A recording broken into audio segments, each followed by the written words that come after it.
Hello नमस्कार दोस्तों, agriculture बाबा में आपका हार्दिक स्वागत करता हूं। आज हम हमारे प्लांट पर हैं और सफ़र में धूप तो होगी, अगर चल सको तो चलो। वो लाइन आज मुझे हमारे सहयोगी शिवराज जी को देखकर एकदम से याद आ गई। एकदम तपती हुई धूप है, टेम्परेचर है 43 डिग्री के आसपास। और इसमें एक हमारे एक मित्र हैं प्रयागराज साइड के, तो उनको थोड़ी केंचुओं की आवश्यकता थी। तो उनकी सप्लाई के लिए ट्रेन 11 बजे है, तो निकलना था और कोई मज़दूर नहीं मिल पाया। तो हम दोनों मिलके ही इस कार्य को अंजाम दे रहे थे, देख सकते हो आप। तो मैं आज यहाँ पर अब जेनुअली एक छोटी सी बात जो अभी हम दोनों के बीच में डिस्कस चल रही थी, तो इन्होंने बोला कि ये चीज़ हमारे व्यूअर को भी दिखना चाहिए। एक छोटी सी बात जो मैं आप लोगों को साझा करना चाहूँगा। पिछले काफ़ी दिनों से मैं क्या प्लांट पे इतना समय नहीं दे पा रहा था, और हमारी सहयोगी शिवराज जी और इनकी टीम ही लगी हुई थी।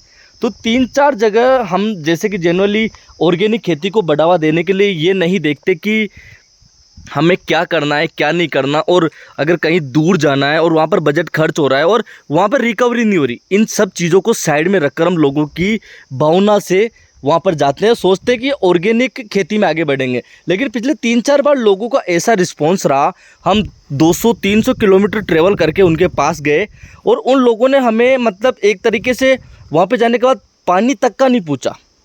मतलब और रिस्पॉन्स बात की बात है, वो हमसे डील कर रहे हैं वो अलग बात है, लेकिन हम किसी शख्स से मिलने उसके शहर में जा रहे हैं, इतना स्ट्रगल करके जा रहे हैं, और वो व्यक्ति सिर्फ हमसे 3-4 बातों का जवाब लेता है और फिर बोलता है कि चलिए ठीक है हम आपसे बाद में बात करते हैं। और जेनुअली नाश्ता हो गया, खाना हो गया, ये बहुत बड़ी बात है, बहुत दूर की बात है। जेनुअली हमसे पानी तक की नहीं पूछा, तो वो चीज़ें थोड़ी हमें हटके लगी। और अगर हम किसी के लिए इतना दूर ट्रेवल करते हैं तो ज़रूरी नहीं हम पैसे के लिए ट्रेवल करते हैं। पैसे के लिए हमारे पास और भी बहुत सोर्स है। इस कार्य को करने का जो हमारा उद्देश्य है वो है ऑर्गेनिक खेती को भारत के हर हिस्से में पहुंचाना। हाँ, उसके साथ पैसा जुड़ा हुआ है, ऐसा नहीं है कि पैसा हमारा मकसद नहीं है, लेकिन सिर्फ पैसों के लिए करना वो हमारा मकसद नहीं है।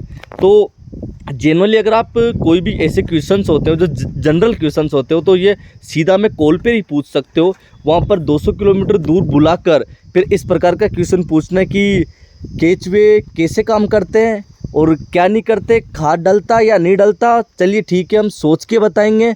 और फिर वहाँ पर जाने के बाद टीम से इतना भी नहीं पूछना कि आपने पानी पिया नहीं पिया, कैसे हो कैसे नहीं हो। तो ये चीज़ें थोड़ा मुझे हर्ट कर गई, इसीलिए मैंने सोचा कि साझा करते हैं। शिवराज जी, आप कुछ कहना चाहोगे इस बारे में? पिछले 2-3 क्योंकि 2-3 टूर का एक्सपीरियंस आपको ही था, मैं गया नहीं था, लेकिन मुझे फील हुआ और लोगों ने बताया कि बहुत गंदा व्यवहार हुआ आप लोगों के साथ। मतलब जी बिल्कुल। देखो, सबसे पहला बिजनेस से हटकर एक इंसानियत का नाता होता है। कोई भी अगर अपने पास आता है तो उसका मान और सम्मान जरूरी है।